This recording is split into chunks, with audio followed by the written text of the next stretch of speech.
Hello friends, आपका स्वागत है आपके अपने चैनल द ग्रामर गुरु में। इस वीडियो में हम पढ़ेंगे टू मिल्टन, जिसको लंदन 1802 के नाम से भी जाना जाता है।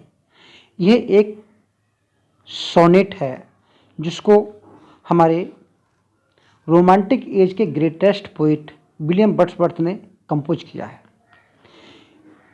ये सोनेट 1802 में कंपोज हुआ और पब्लिश हुआ है 1807 में, और जिस वॉल्यूम में पब्लिश हुआ है उस वॉल्यूम का नाम है पोएम्स इन 2 वॉल्यूम्स।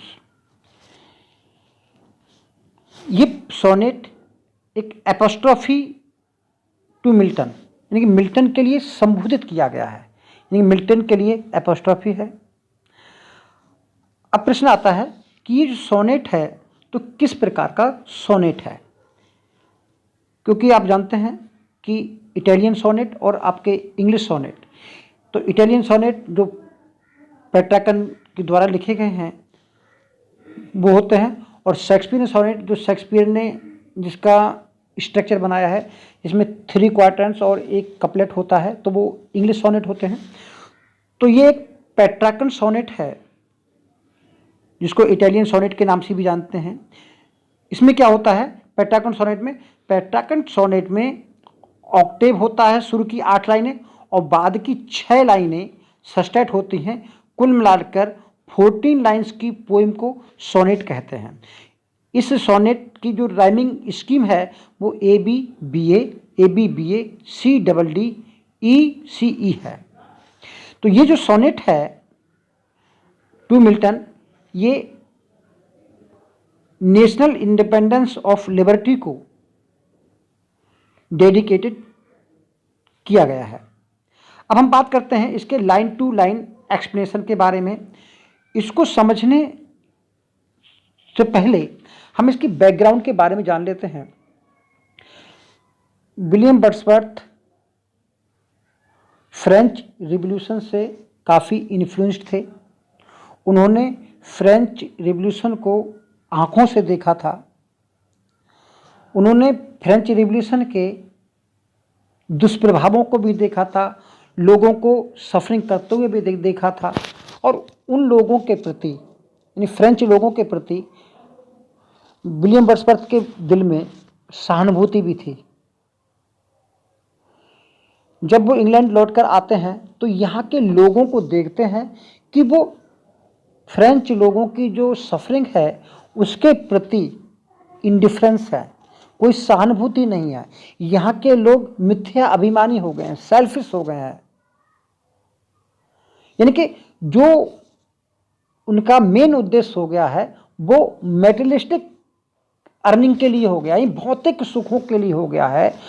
जो कि प्राचीन गौरव था इंग्लैंड का, उसको इन लोगों ने खो दिया है, यानी कि सहानुभूति की भावना को खो दिया है, जो प्यूरिटन भावना है उसको खो दिया है।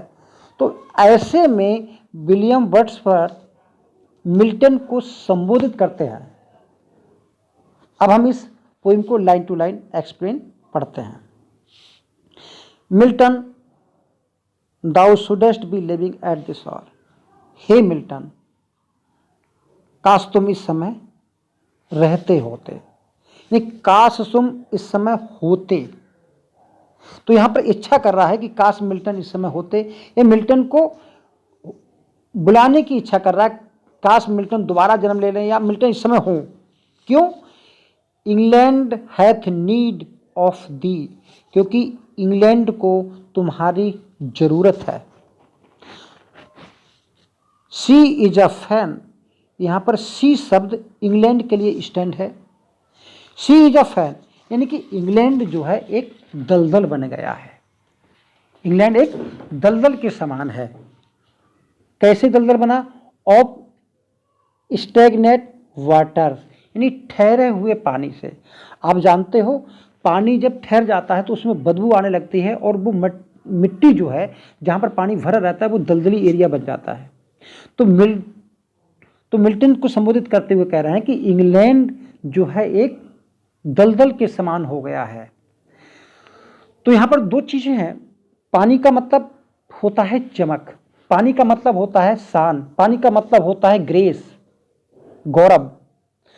तो यहाँ पर जो पानी के लिए यहाँ पर शब्द देखिए आप, इन्होंने क्या किया है, वर्ड्सवर्थ ने, इन्होंने वाटर्स प्रयोग किया है, जबकि वाटर्स प्लूरल नहीं होता है। तो इन्होंने वाटर्स प्रयोग किया है, तो किसके लिए? Altar, sod, pan, fireside, hall and bower, इन सब के लिए मिल्टन ने वाटर किया है, वाटर शब्द प्रयोग किया है। इसका मतलब है उन्होंने इनकी शान के लिए, ये कभी शान हुआ करते थे ये लोग इंग्लैंड की, तो इंग्लैंड के ये पानी, यानी कि पानी से कंपेयर किया गया है। इंग्लैंड का ये पानी जो क्या हुआ है, अब स्टेगनेंट हो गया है, यानी कि अब इनको ठहर गया है। इस इन दो लाइनों में आपका मेटोनिमी फिगर ऑफ स्पीच है। तो मेटोनिमी क्या होता है? मेटोनिमी क्या कहते हैं कि हम इसका नाम बदल देते हैं। कहने का मतलब है नाम के लिए कुछ और शब्द प्रयोग करते हैं।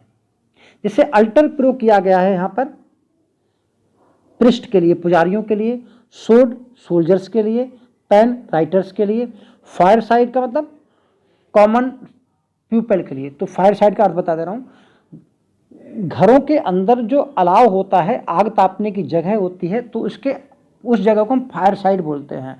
तो जो लोग उस फायर साइड के चार ओर बैठते हैं वो कॉमन लोग होते हैं। तो कॉमन पीपल के लिए हम फायर साइड का प्रयोग किया है। Hall and bower, hall and bower जो दोनों शब्द हैं ये मकान के हिस्से हैं। हॉल को मतलब तो आप जानते हो जहाँ पर कॉमन मीटिंग लोग बैठते हैं, और बोअर जो शब्द होता है वो हरम होता है, यानी कि घर का प्राइवेट रूम होता है। तो यहाँ पर फिर देखिए दोनों लाइनों को दोबारा पढ़ते हैं। Of stagnant water altar sword and pen fireside the heroic wealth of hall and bower, कि जो ठहरा हुआ पानी है, यानी कि पुजारियों द्वारा, पुजारी लोग ठहर गए हैं, यानी पुजारी लोगों में अब वो जोश नहीं रहा। सोड यानी कि सैनिक लोग, लेखक लोग, कॉमन लोग, और जो Lord and ladies, hall Lord के लिए और बोर लेडीज के लिए प्रयोग हुआ है। लॉर्ड और लेडीज इन सब ने जो है ये सब ठहर गए हैं, इन ठहरे हुए पानी के समान हो गए हैं। इनका गौरव अब जाता रहा है। भाई पानी ठहर गया तो इसका मतलब उसकी चमक गई, उसका महत्व गया, तो ये ठहरे पानी के समान बन गए हैं। हैव फॉरफिटेड, भूल चुके हैं, खो चुके हैं। द एंशिएंट डोअर, प्राचीन, डोअर माने गौरव को। यहां पर डोअर शब्द का अर्थ गौरव है। और डोअर शब्द होता क्या है वास्तव में? ये होता है एक जो विडो वुमेन होती है, उसके हस्बैंड के मरने के बाद उसकी प्रॉपर्टी जो है उसको हस्तांतरित होती है, तो उसको डोअर बोलते हैं। तो कहने का मतलब है जो एंशिएंट गौरव है, एंशिएंट ग्रेस है, जो इंग्लैंड की शान है, वो इन लोगों, ये लोग जो है उसको भुला चुके हैं। ऑफ इनवर्ड हैप्पीनेस, जो आंतरिक प्रसन्नता है, यानी कि स्पिरिचुअल हैप्पीनेस है, उसको भी इन लोगों ने भुला दिया है। There are two types of happiness, एक होता है आउटवर्ड हैप्पीनेस, एक होता है इनवर्ड हैप्पीनेस। इनवर्ड हैप्पीनेस यानी का मतलब स्पिरिचुअल हैप्पीनेस, और जो आउटवर्ड हैप्पीनेस होती है उसको हम बोलते हैं मेटेरियलिस्टिक हैप्पीनेस, यानी कि भौतिक सुख। तो इन्होंने जो प्राचीन गौरव था, आध्यात्मिक शांति का, इन लोगों ने, इंग्लैंड के लोगों ने भुला दिया है। यही कारण है कि इंग्लैंड में आपको होना चाहिए, जो आपकी जमाने का गौरव था वो चला गया है। वी आर सेल्फिश मैन, हम स्वार्थी लोग हो गए हैं। तो स्वार्थी लोग कौन होते हैं? जो अपने आप के लिए जीते हैं, यानी गैरों के लिए नहीं जीते। तो हम स्वार्थी लोग हो गए हैं। तो उम्मीद कर रहे हैं कि इन लाइनों तक आपका जो है अर्थ समझ में आ गया होगा। अब आगे बढ़ते हैं। फिर संबोधित कर रहे हैं, ओ राइज अप अस, हमको उठाइए, यानी कि हम सो रहे हैं, हम गिर चुके हैं, हमारा पतन हो गया है, हमको अब राइज अप कीजिए, हमारा उत्थान कीजिए। रिटर्न अस अगेन, और हमको दोबारा हमारे पास लौट आइए। तो हमारे पास लौट आइए ताकि हम वो दोबारा वही जो ग्रेस है, वही वो शान है प्राचीन इंग्लैंड की, वो हम प्राप्त कर सकें। एंड गिव अस मैनर्स, और हमको मैनर्स दीजिए, वर्च्यू दीजिए, फ्रीडम दीजिए, पावर दीजिए। पावर का मतलब स्पिरिचुअल पावर, फ्रीडम का मतलब है यानी कि फ्रीडम ऑफ थॉट, विचारों की स्वतंत्रता दीजिए। तो ऐसा इन्होंने क्यों मांगा है? देखिए क्या है, जब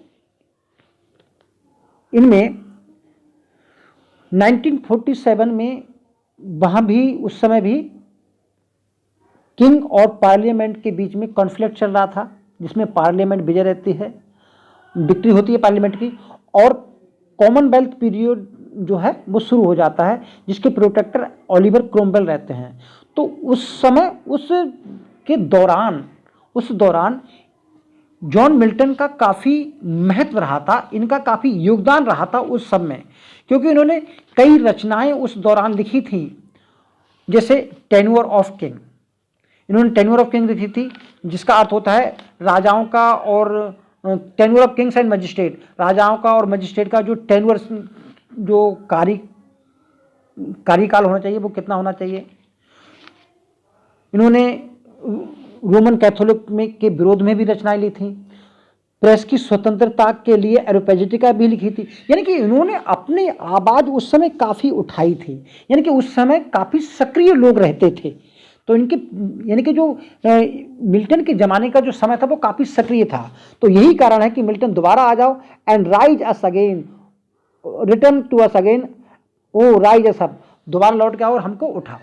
give us manners, virtue, freedom and power, हमको मैनर दीजिए, वर्च्यू दीजिए, फ्रीडम दीजिए, पावर दीजिए।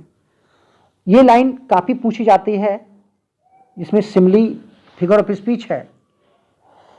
दाई soul was like a star and dwelt apart, तुम्हारी जो सोल थी वो एक स्टार के समान थी, एंड ड्वेल्ट अपार्ट, और दूर निवास करती थी। तो ये कहना चाह रहे हैं कि मिल्टन का जो व्यक्तित्व था वो एक स्टार के समान था, यानी कि नक्षत्र के समान था, चमकते हुए नक्षत्र के समान था, चमकते हुए तारे के समान था, एंड ड्वेल्ट अपार्ट, और काफ़ी ऊपर निवास स्थान था, यानी कि कॉमन लोगों से काफ़ी अलग हटकर उनका एक स्टेट था। Thou hadst a voice whose sound was like the sea.